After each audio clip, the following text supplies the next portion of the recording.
Haas believed in Kurt Busch. Kurt Busch returns to the wheel with a 41, picks up a victory. Congratulations from Kevin Harvick on the cool-down lap. Harvick now with Matt Yoakum. Impressive 1-2 finish for Stewart-Haas Racing. So what did you need, Kevin, on that final run of the finish so that way you could pass your teammate? What we really needed was just all the tires to be the same. We put that one set of tires on and went back to 12th or 13th and wound up making up the spots, but you know, it was just got us way behind. So track bar broke, and we weren't able to get the track bar back where it needed to. But all in all, just really happy for everybody at Stewart-Haas Racing and Kurt and everybody on the 41 and everybody on our Jimmy John's Budweiser team here on the 4 car have done a great job and made up a lot of ground after we lost it, and were able to get back up and at least have a chance there at the end. A great stretch coming up for Harvick. He's won at each of the next 3 racetracks. Great day for Harvick in second. Jimmy Johnson finished third as Clint Bowyer and Martin Truex, former teammates, who raced each other hard to the finish. Talking it over, Bowyer finished 9th and Truex 10th. Another top 10 for the Cole Pearn-led 70-18 team. New streak starting. Yes. For them. A great day for the Hendrick Engine and Chassis Department building the top 3 cars. And how would you describe your day, Jimmy? A lot of comers and goers today. Yeah, we had a great race car, and we really felt like that was the case on Friday, except for our qualifying lap. So I don't know what happened Friday, and in general, I'm not the best qualifier. So Fridays, we've got to get those better in order to really win as often as we would like to. You know, we've got 2 wins, and we're making the most out of these poor starts and poor pit road picks. But we've got to get better on Fridays. So I really think our race car worked hard to make it last in the long run, and with all the long runs that we had, I was able to get through the field and get this Lowe's Pro Services Chevy up front. Those last 2 restarts, I was able to hang on and duke it out with those guys and get a nice top 3 finish. Johnson third. Chris? Thanks for Kurt Busch. He's won with 5 different crew chiefs, now make it 6. His first career win with Tony Gibson, and celebrating here in Richmond. Why is Dale Earnhardt Jr. so upset with Tony Stewart? Well, you'll hear it in his words in just a moment.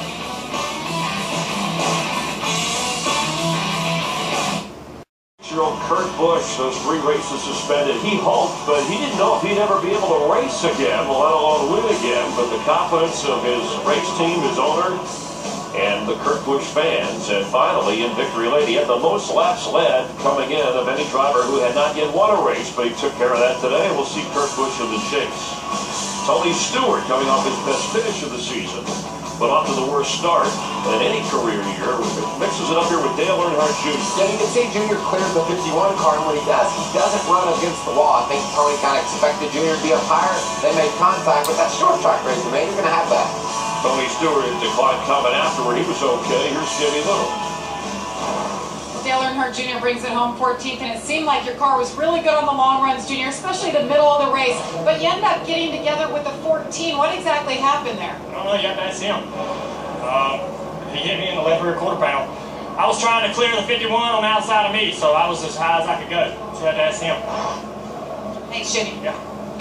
And we attempted to ask him, but again, no comment. Michael Waltrip, Chris Byers, so thanks for hanging around Sunday after the rain out Saturday. Kind of an unusual race, but Kurt Busch, who didn't really have his first lead till lap 95, had to lead 6 different times, then dominated the race. You know, we heard Kevin Harvick talking about a set of tires that didn't match his car properly, and he fell back. We saw a lot of guys really charge to the front. Casey Kane comes to mind, and they had inconsistent parts of the race. Kurt Busch, no inconsistency. He got to the front and he stayed there. A very dominant car, and that car stayed under him all day. 9 races in, quarter mark of the season, and of the 9, Kevin Harvick, 7 of those, he's finished first or second. We know that he already has 2 wins. He was right there with his team. Now let's go back upstairs for some final thoughts.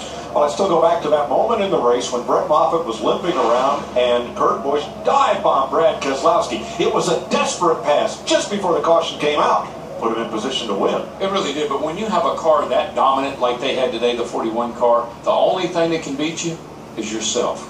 And they didn't do that. They had great calls in the pit.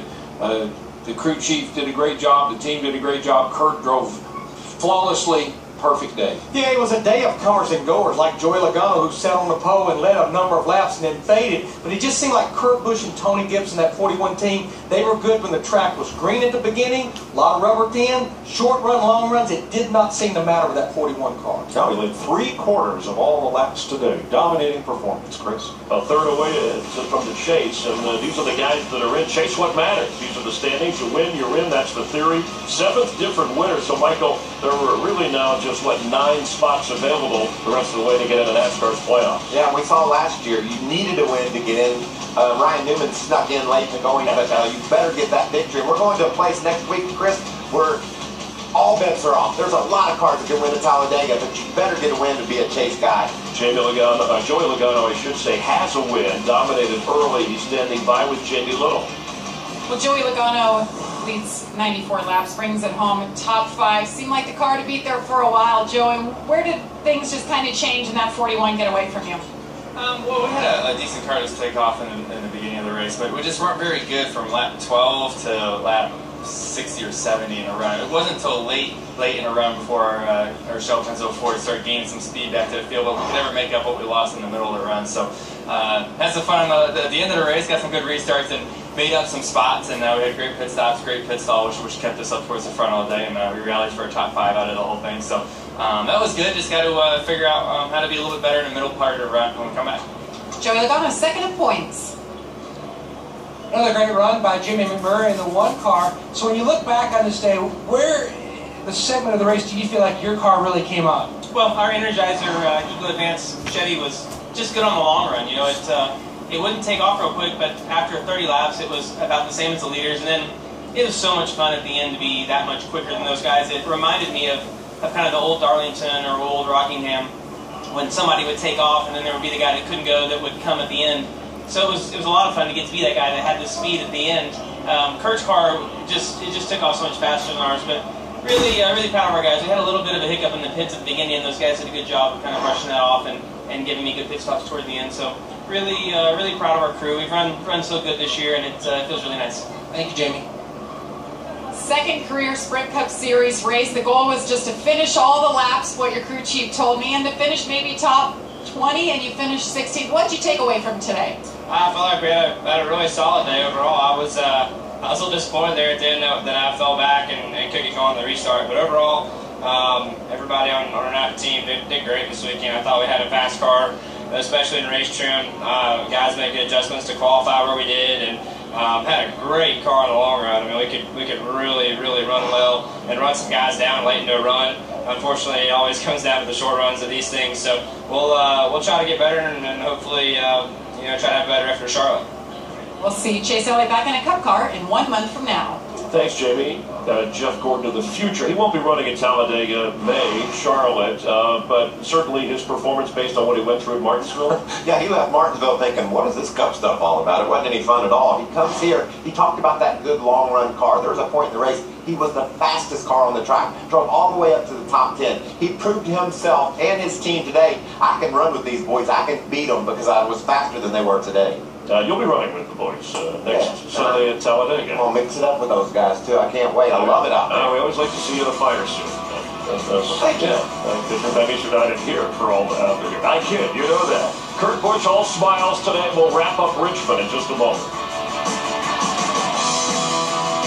91 laps, the most he's led in any race in his entire career. A past champion who has come back after a tumultuous start to his NASCAR season, winning for Stewart-Haas Racing with Kevin Harvick right behind him. Jimmy Johnson, again, winds up 3rd, already a 2-time winner this year. But now we go to Talladega. That's been the best track for Kurt Busch. Last year, Denny Hamlin won, battling at the end there with Kevin Harvick. You know what I love about Talladega? You never know what you're going to get. It's like a box of chocolates, and these guys are going to be all over each other. We saw David Reagan and David Gilliland win the race a couple of years teamed up together. So what you want to do is position yourself toward the front late in the going. You'll see guys, some of them will lay back, but I think the key to winning at Talladega is you got to press, Chris. You better be up front because it's too hard to pass 20 cars to win this race, but you get at the front of the pack, maybe you can block and hold them off. That's exactly what Denny Hamlin did did a year ago. Yeah, longest track on the circuit, so different after the first back-to-back short track races in 5 years. Did produce a lot of fireworks a little bit there with Dale Earnhardt Jr. and Tony Stewart tonight on Fox. It starts with The Simpsons, all the way to Family Guy, and then The Last Man on Earth. And next Sunday, we mentioned Talladega. Note the time there. It's a big track, it's a long race, it's exciting. 11:30 Eastern Time, 8:30 Pacific. Race day begins on Fox Sports 1, and then NASCAR on Fox with Michael Darrow and I on the pre-race show, and we will go from there. The lead changed 12 times, 5 different leaders. In the end, it was Kurt Busch with his first victory of the year. It's been a trying week for all of us here, emotionally remembering Steve Burns and his contribution to the sport. We thank you for yours and for watching NASCAR on Fox.